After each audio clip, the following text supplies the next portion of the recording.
So your little one sleeps through every now and again. Most of the time, sleep's a nightmare at night, but every now and then you get a sleep through. Why is that? What's going on there? Well, first of all, I've got 5 tips for you today. First of all, don't be fooled. It's not skill. If you find that just every so often your child sleeps through, so therefore you've got this idea that, well, I know he can do it because he did it 2 weeks ago, so I know he can. It's not that he can. I'm sorry to say, it's not that he can.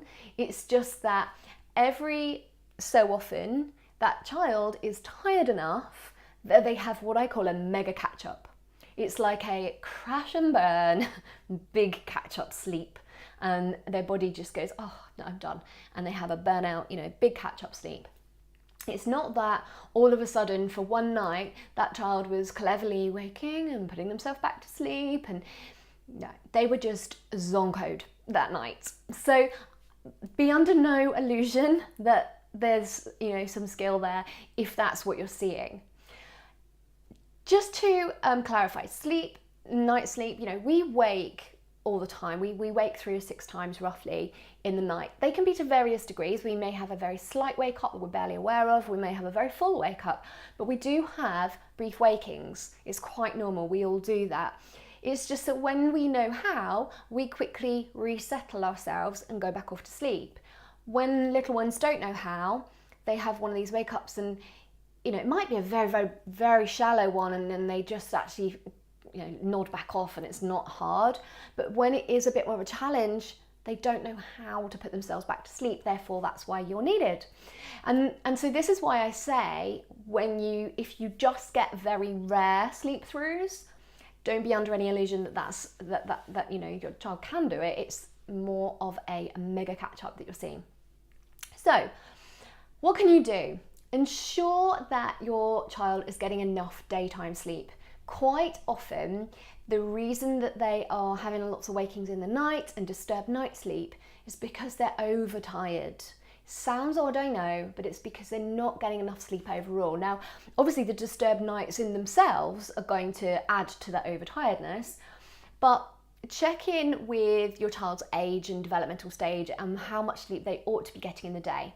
The classic trip up time is around age 2-year-olds generally, when they don't want to be napping anymore and parents kind of just stop, and actually they do still need it.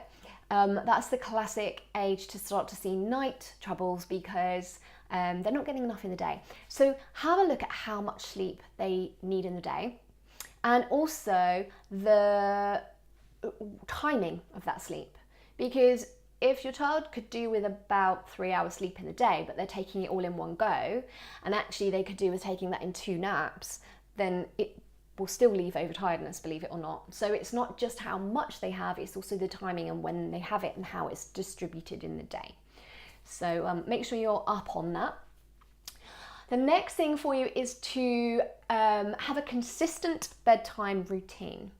So what I mean by that is you want that bedtime to be roughly the same time, really quite close to the same time every evening, so they've got that rhythm in their body that they know it's bedtime, it's around that same time, and you do the same steps in the same order every night so that you're signaling bedtime is coming.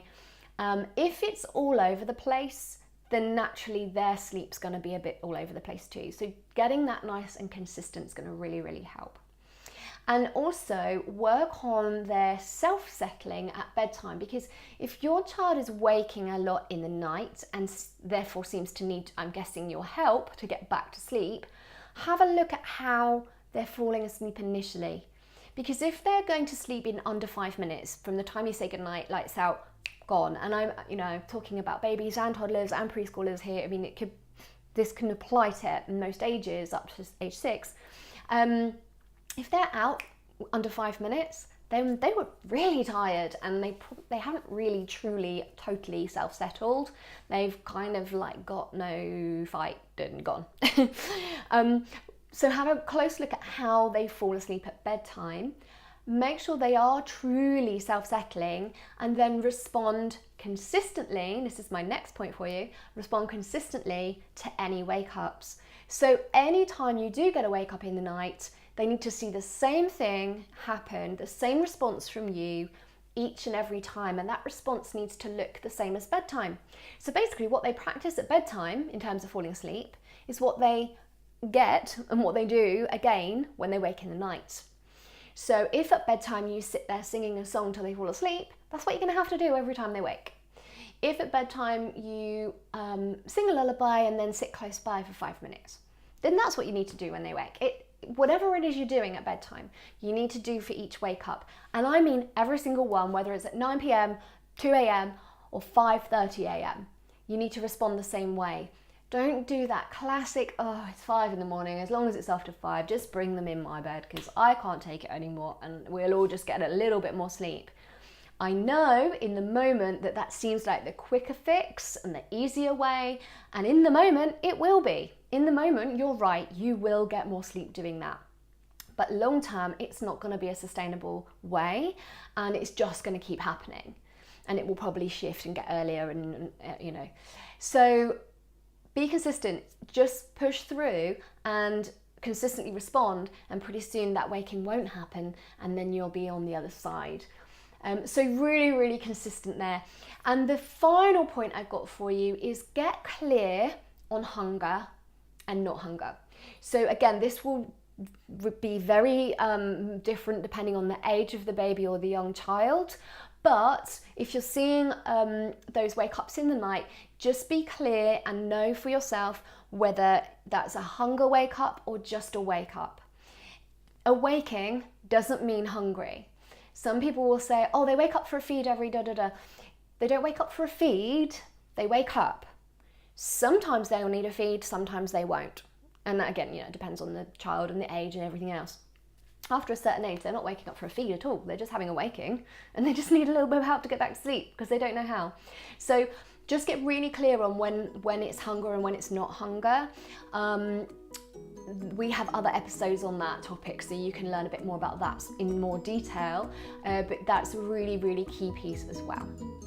So there you go, 5 points, 5 little tips for you there on how you can get around that system of a child that's waking in the night all the time, but then every now and then you just get this big sleep through and you think, yes, we had a sleep through tonight, and then you don't see another one for a couple of weeks. If that's you, then have a listen to these points again, have a go at those, and best of luck.